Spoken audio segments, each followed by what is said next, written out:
One thing the Lord knew he had to take me the long route was my desire for revenge. I used to be a tit for tat kind of person. You do me, I did you. I'm a little bit dramatic, so I came back a little bit tenfold, okay? That's just who I was. And so before the word for teetotal came, I now understand. I didn't at the time. I didn't like it at the time. The Lord was taking me through a series of trials and tribulations where I would have responded. And I'm going to be honest with you, some of them I did. In fact, probably 70% of them I did respond.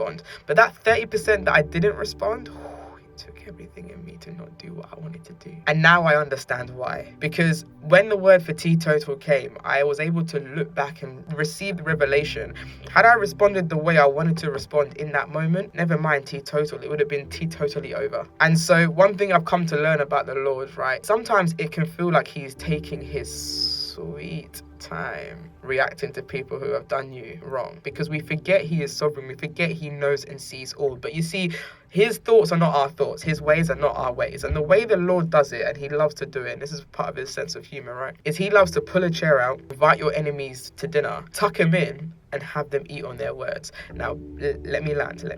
No, it's not the most conventional way, and it's not the way that I would do it. However, I've come to understand there is nothing your enemies hate more than you becoming absolutely everything they thought you would never achieve, or never come, or never evolve to. Or you not becoming bitter like they were bitter.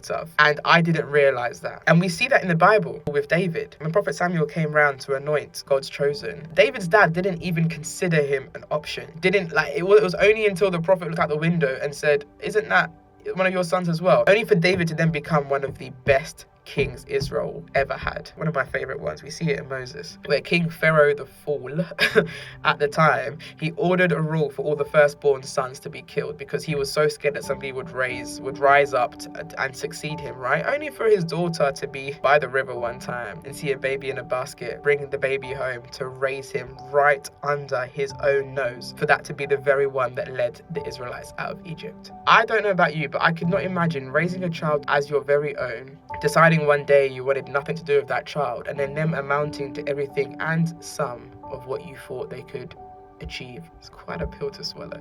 But that's how God works. So I've really learned God does see, he does respond, but he responds in his way and he responds in his time. And having that peace and assurance that he will respond, that's allowed me to let go of the negativity and not focus on the people who aren't adding or benefiting into my life at all, but focus to people who are inspiring me, who are stretching me, growing me. So if you are one of my enemies and you do happen to get an invite to a barbecue, first and foremost, you better bring your own food. Secondly, out of all the drinks, yours is the one that's fizzing at the top over there.